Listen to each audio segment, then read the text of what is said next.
बेटा decision making में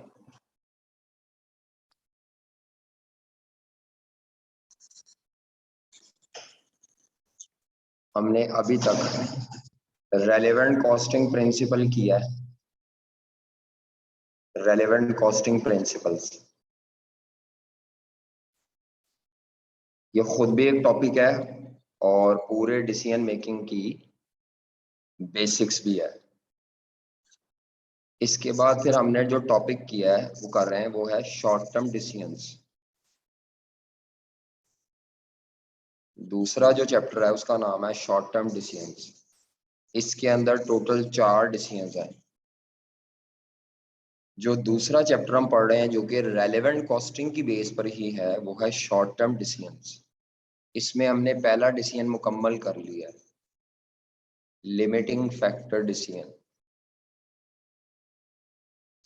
without external supplier और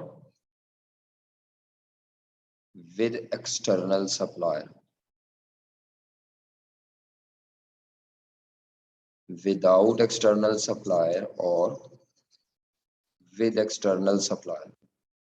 जो दूसरा डिसीजन है वो हम आज शुरू करेंगे। बहुत छोटा सा है, इसके सवाल भी ज्यादा नहीं है। उसको बोलते हैं आउटसोर्सिंग डिसीजन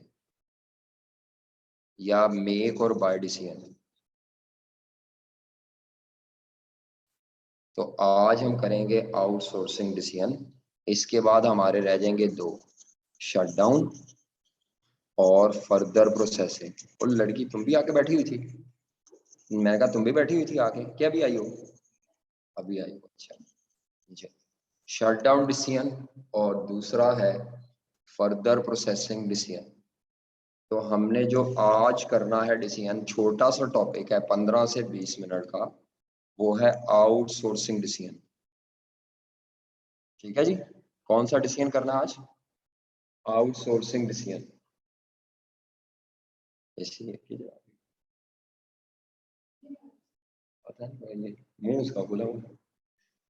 अच्छा, आउटसोर्सिंग डिसीजन।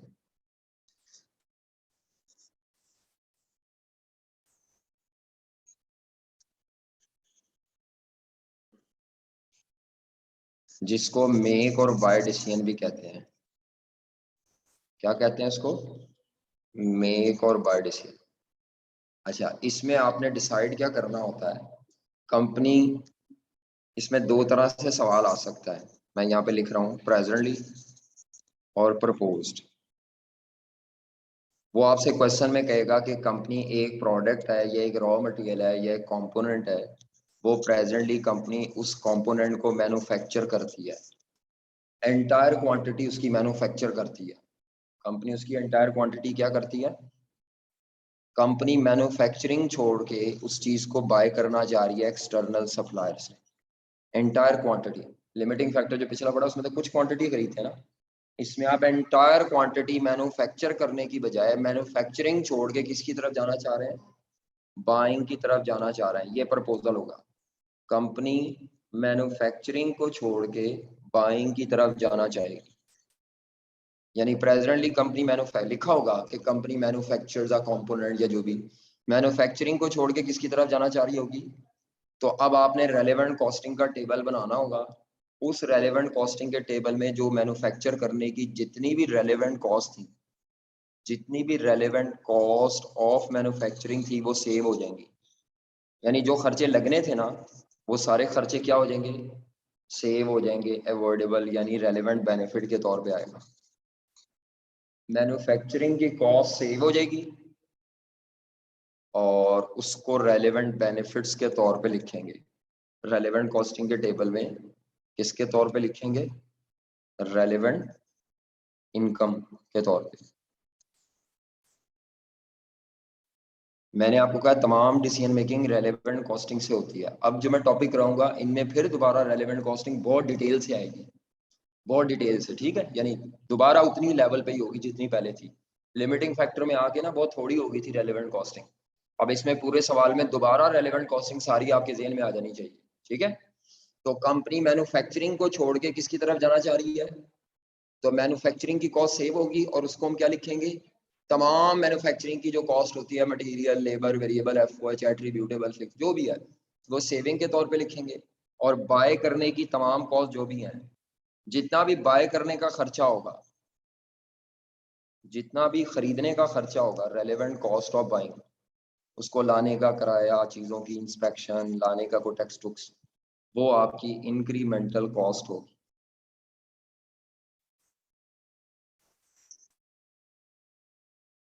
वो आपकी क्या होगी?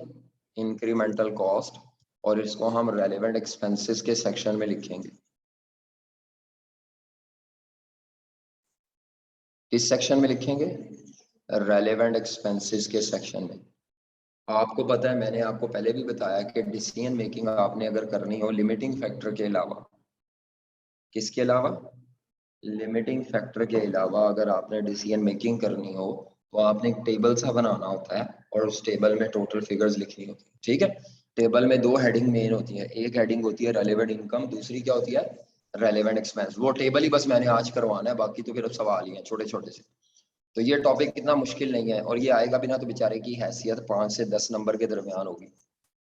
ठीक है, 5 से 10 नंबर से ज्यादा इसकी बेचारे की हैसियत नहीं है।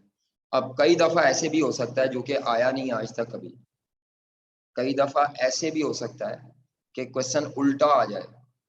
मतलब वो आपको क्वेश्चन में क्या कहे कि कंपनी प्रेजेंटली बाय करती है, सवाल उल्टी साइड का भी आ सकता है, आया नहीं आज तक कभी।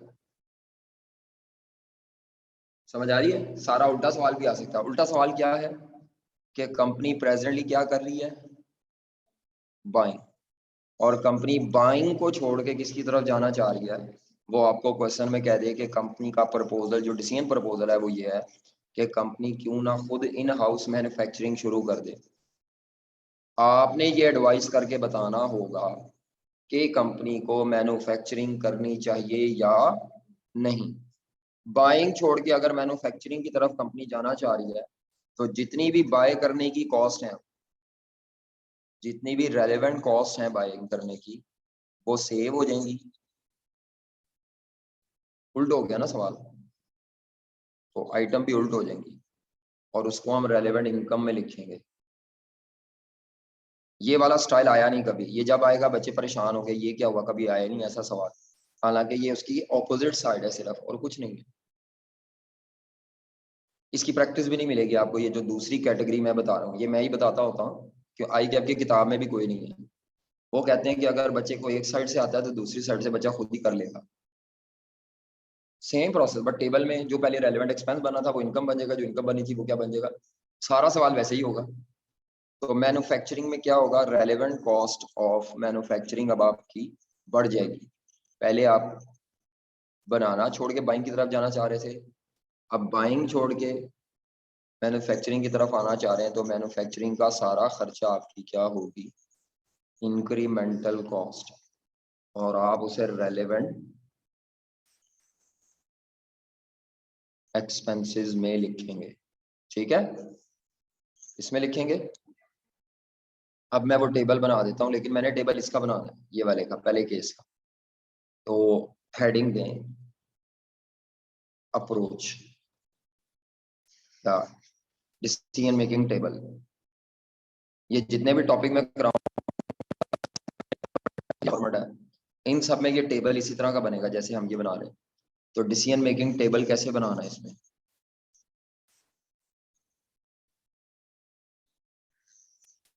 हाँ जी, डिसीजन मेकिंग टेबल कैसे बनाना है?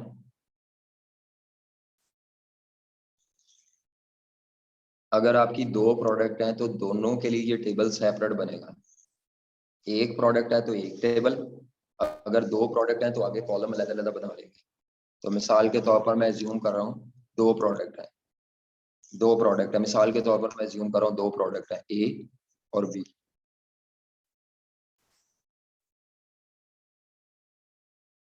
आप इनको बनाने की बजाय खरीदने का फैसला कर रहे हैं, तो इवेल्युएशन ऑफ एक्सटर्नल बाइंग, ये टेबल के ऊपर हेडिंग आ जाएगी।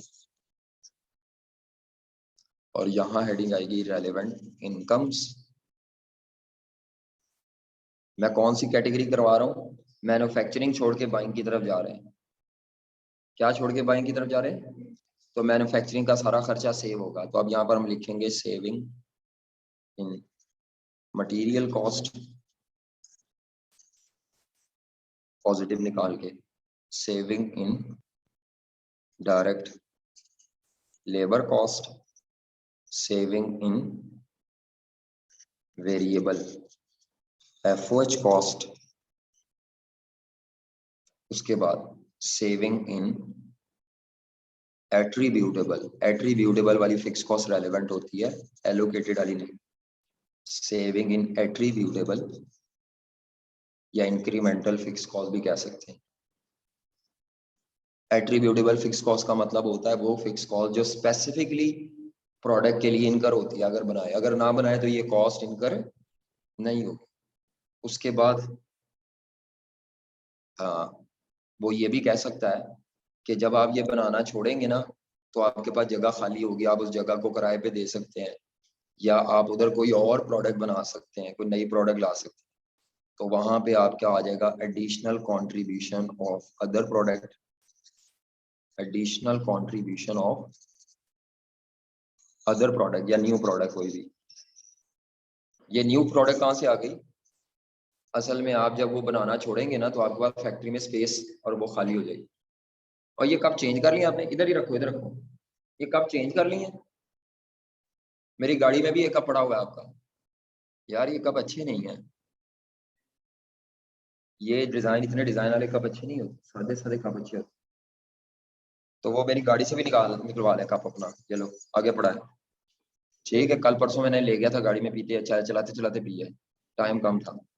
हाँ जी, additional contribution of new product या कोई और बेनिफिट जो वो कह दे, एनी अदर इनकम जो वो मेंशन कर दे, लेकिन रेलेवेंट होनी जरूरी है, एग्जिस्टिंग इनकम ना हो, बल्कि मैन्युफैक्चरिंग छोड़ने की वजह से वो इनकम या सेविंग हो रही हो। एनी अदर इनकम और any other saving mention in the, बस आते साथ ही फोन। अच्छा जी, तो ये आपकी रेलेवेंट इनकम है। ये सारी यहाँ से यहाँ तक तो सारी हमने मैन्युफैक्चरिंग कॉस्ट की क्या लिया है, मैन्युफैक्चरिंग कॉस्ट बढ़ा के लिया कि सेविंग लिया? मैन्युफैक्चरिंग कॉस्ट की क्या लिया, क्यों लिया सेविंग? क्योंकि हम प्रोडक्ट को मैन्युफैक्चर करने की बजाय मैन्युफैक्चरिंग की कॉस्ट सारी ये अवॉइडेबल कॉस्ट है। क्या बन गई है ये सारी? बताया था ना मैंने आपको, अवॉइडेबल कॉस्ट होती है। तो हमारे बाय डिसीजन की वजह से हमें ये वाली सारी कॉस्ट बचेंगी। अब हमें जो रेलेवेंट एक्स्ट्रा कॉस्ट पड़ेगी वो कौन सी होगी वो लिखिए। तो रेलेवेंट एक्सपेंसेस की हेडिंग दें,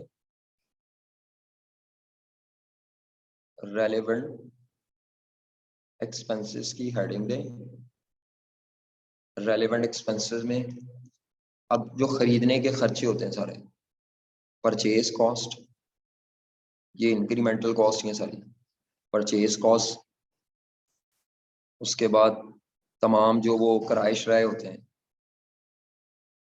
ट्रांसपोर्टेशन इनवर्ड, या जिसको आप अकाउंटिंग में कैरेज इनवर्ड भी कहते हैं, लाने का जो भी किराया शराया पे कर रहे हैं, तमाम नॉन रिफंडेबल इन कस्टम ड्यूटी, ये वो इंपोर्ट ड्यूटी, वो लेस करने हैं। अगर रास्ते में लाते हुए इंश्योरेंस कराई है तो रास्ते में इंश्योरेंस का खर्चा, इंश्योरेंस इन ट्रांजिट कहते हैं उसको, क्या कहते हैं उसको, उसका खर्चा। चीजें लाने के बाद उनकी कई दफा चेकिंग की जाती है कि ये सही है कि हाँ, इंस्पेक्शन या टेस्टिंग का खर्चा। ये सारे खर्चे, इनका ताल्लुक ना खरीदने के साथ है, खरीदेंगे तो खर्चा होगा।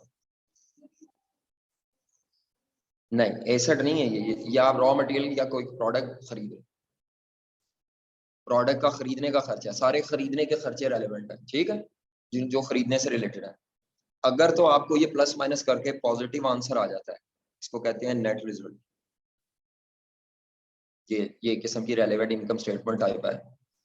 Relevant income minus relevant expense करके अगर नेट रिजल्ट पॉजिटिव आ जाता है तो आपका नीचे डिसीजन क्या होगा? हाँ, अगर पॉजिटिव नेट रिजल्ट बचे, दोनों प्रोडक्ट का बचे या जिसका भी बचे, external buying is recommended. External buying is recommended. External buying is recommended. और अगर नेगेटिव रिजल्ट आ जाता है दोनों में या किसी एक में, अच्छा ये दो कॉलम बनाने का मतलब है कि ये दोनों प्रोडक्ट का अलग-अलग फैसला होगा, ठीक है बेटा। यानी जितने भी कॉलम बनाएंगे इसका मतलब ये नहीं है कि ये एक ही फैसला है, नहीं, ये दो सेपरेट प्रोडक्ट्स के सेपरेट डिसीजन है। वो मैं 2 दफा टेबल बना के अपना टाइम जाया नहीं करना चाह रहा, तो वो 2 दफा आप आगे जितनी प्रोडक्ट होंगी सबके अलग-अलग कॉलम होंगे। समझ आ रही है बात? अच्छा, अगर पॉजिटिव रिजल्ट आ जाए तो एक्सटर्नल बाइंग इज रिकमेंडेड, और अगर नेगेटिव आ जाए तो हाँ जी, external buying is not recommended.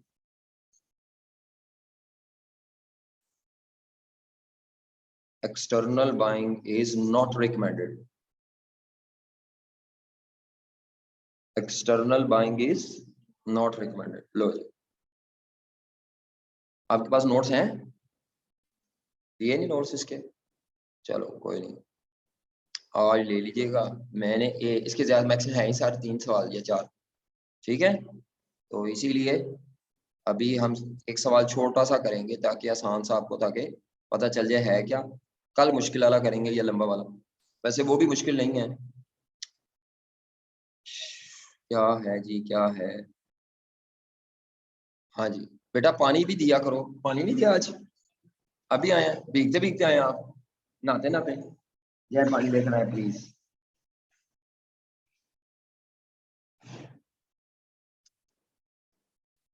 Make और बाय डिसीजन फाइनल। मेक और बाय डिसीजन, हाँ जी। ये शॉर्ट टर्म डिसीजन मेकिंग के नोट्स हैं, ये फोटोकॉपियर से ले लीजिएगा। ये लिखा हुआ है जो मैं पढ़ा रहा था, ये टेबल बना हुआ है, ठीक है।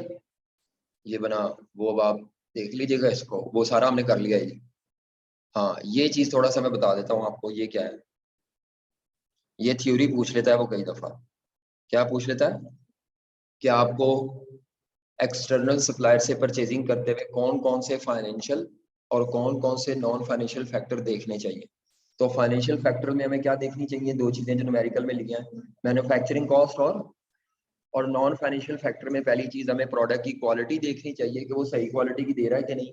दूसरा फैक्टर हमें देखना चाहिए कि वो टाइम पे डिलीवर कर पाएगा कि नहीं, ऑन टाइम डिलीवरी कर सकता है कि नहीं, क्या वो प्राइस हमें फिक्स ऑफर कर रहा है या हर 6 माह बाद प्राइस बढ़ा देगा। ऐसा ना हो वो आपको फंसाने के लिए अभी प्राइस कम ऑफर कर दे, और बाद में जब आप अपना सारा काम जब खत्म करके बाइंग की तरफ जाए तो वो एकदम प्राइसेस क्या करना शुरू कर दे। तो प्राइस फिक्स ना हो तो स्टेबल प्राइस रखें, और उससे ये पूछें कि भाई तुम ये प्राइस कितने अरसे बाद बढ़ाओगे और कितनी बढ़ाओगे, बताओ अभी बताओ। चौथे नंबर पे फैक्टर क्या है? क्या वो आपकी बदलती हुई रिक्वायरमेंट के मुताबिक जैसा आप चाहें वैसी चीज बना के दे सकता है आपको कि नहीं। आप कहते हैं मुझे 6 कलर में अभी चाहिए, लेकिन बाद में मैंने 8 कलर करने हैं, वो कहता है नहीं जी हम तो 6 ही देंगे जो आपने अभी कह दिया। तो आप ऐसे रिजिड सप्लायर से जान छुड़ाएं, नहीं जरूरत हमें इसकी। समझ आ रही है? ये फैक्टर थ्योरी में लिखने होते हैं, quality, on time delivery, price stability, और चौथा क्या है? फ्लेक्सिबिलिटी। चलो, ये आया हुआ है, जो कल मैं सवाल करवा रहा था उस सवाल का पार्ट बी में यही पूछा हुआ था। कल जो लिमिटिंग फैक्टर का सवाल मैंने कराया, कल थे आप तो नहीं थी ना, उसका पार्ट बी नहीं किया हमने कल, उसमें यही पूछा हुआ था। आगे आ जाओ, हमने जो करना है अभी। हाँ,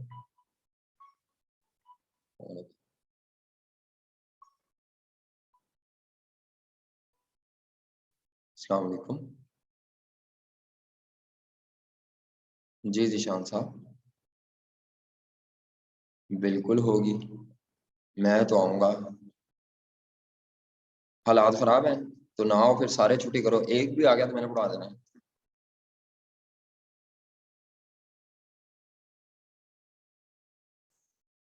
तो बात ठीक है, फिर अय्याशी करो। सिलेबस तुम्हारा खत्म नहीं होना, फिर मैं बता दूं। तुमने खुद ही करना है बाद में फिर। ठीक है, मुझे तो कोई टेंशन नहीं, मैं तो चाहता हूँ ना हो एक क्लास। मैं तो यशी वाली की पार्टी हूँ, ठीक है। नहीं नहीं, मैंने क्या देखना है, तुमने देखना है। एक भी बच्चा आ गया तो मैंने पढ़ा देना है, एक भी बच्चा आ गया, ठीक है, ओके। अल्लाह हाफिज़। पढ़ने अच्छा चलो भाई, ये क्वेश्चन है, advise Sitara and company whether to manufacture और बाय पार्ट। वो आपसे ये पूछ रहे हैं, ये इतने नंबर का अब नहीं आएगा, ये बहुत छोटा सा सवाल है। वो आपसे पूछ रहे हैं कि सितारा कंपनी को ये पुर्जा खरीदना चाहिए या अभी नहीं पता कि वो बना रहे हैं कि खरीद रहे हैं। डेटा क्या दिया हुआ ऊपर, सितारा कंपनी मैन्युफैक्चर्स, सितारा कंपनी ये अभी पुर्जा बना रहे हैं, खुद बनाते हैं। पुर्जा है कोई, प्रोडक्ट नहीं है, पुर्जा है कोई जो प्रोडक्ट में इस्तेमाल होता है। पुर्जे की एनुअल रिक्वायरमेंट कितने यूनिट्स है, और एक यूनिट की ये कॉस्ट दी हुई है। डायरेक्ट मटेरियल वेरिएबल कॉस्ट होती है, बचेगी जब नहीं बनाएंगे, ये बचेगी, ये बचेगी। इसमें आपने जरा केयरफुल रहना है, क्योंकि एट्रीब्यूटेबल वाली बचनी है, सारी नहीं बचेगी, सारी नहीं बचेगी ये, ठीक है। अगर उसने कह दिया कि ये सारी एलोकेटेड वाली है तो मैं इसको छोड़ दूंगा, रेलेवेंट उठाने। नीचे लिखता है हिलाल एंटरप्राइजेस, ये वो सप्लायर है, Hilal enterprises has offered to sell Sitara company 5000 units. Hilal वाले कहते हैं हमसे ले लें जनाब आप ये यूनिट, और कितने का देंगे आपको एक यूनिट, ये परचेज कॉस्ट है।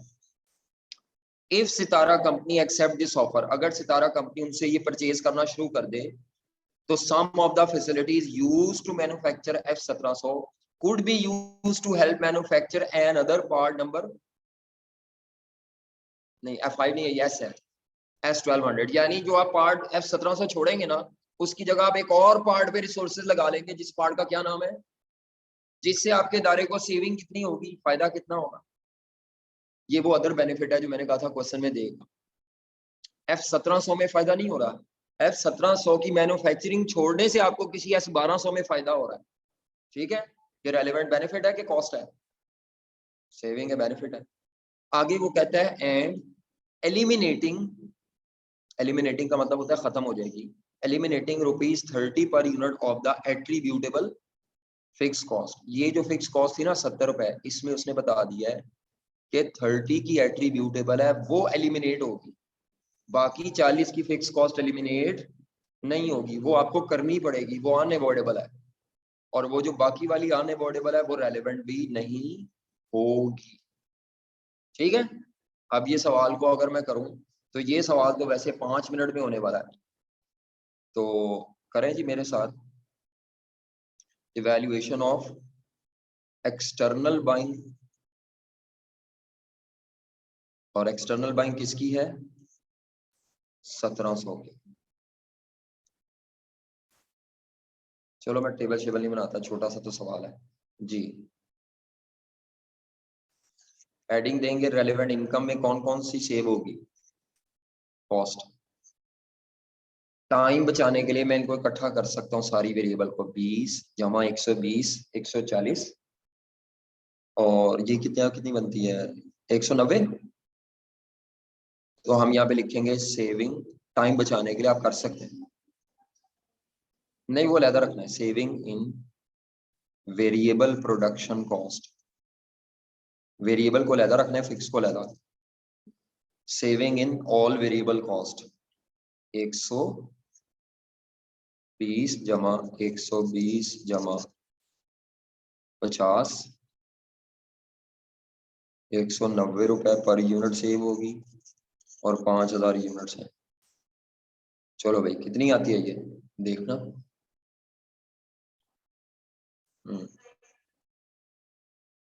अलग अलग भी लिख सकते हैं, जैसे मैंने टेबल में अलग अलग लिखी थी, ठीक है। लेकिन टाइम बचाना हो तो आप ऐसे कर सकते हैं। उसके बाद नेक्स्ट हमने क्या लिखनी है, सेविंग इन एट्रीब्यूटेबल फिक्स कॉस्ट। 70 लेंगे, 30 लेंगे जी।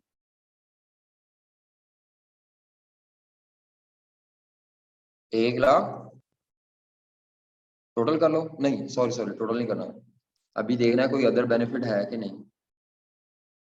अदर बेनिफिट कौन सा था, 40,000 का saving in cost of S1200, और कोई रेलेवेंट इनकम नहीं है, टोटल कर लो।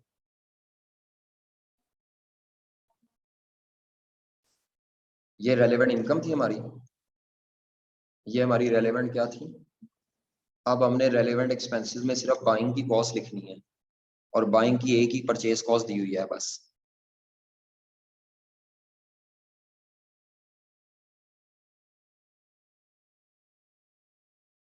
कितनी है परचेज कॉस्ट? बस 270 रुपए पर यूनिट इंटू 5000 यूनिट्स।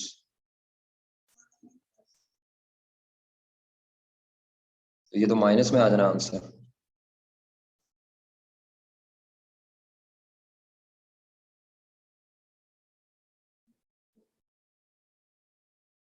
अब आप नीचे फैसला लिखेंगे, ये स्टेटमेंट लिखनी होती है लाजमी। आप कहेंगे external buying is not recommended. लो जी, बस इतना सा सवाल है। External buying is not recommended. ठीक है, बस खत्म आज का लेक्चर। आप लोगों ने घर से क्या करके लाना है, इसका क्वेश्चन नंबर 2, 3। इसके टोटल 4 ही सवाल है। कितने सवाल है इसके? आपने क्वेश्चन नंबर 2, 3 करके लाना है बस।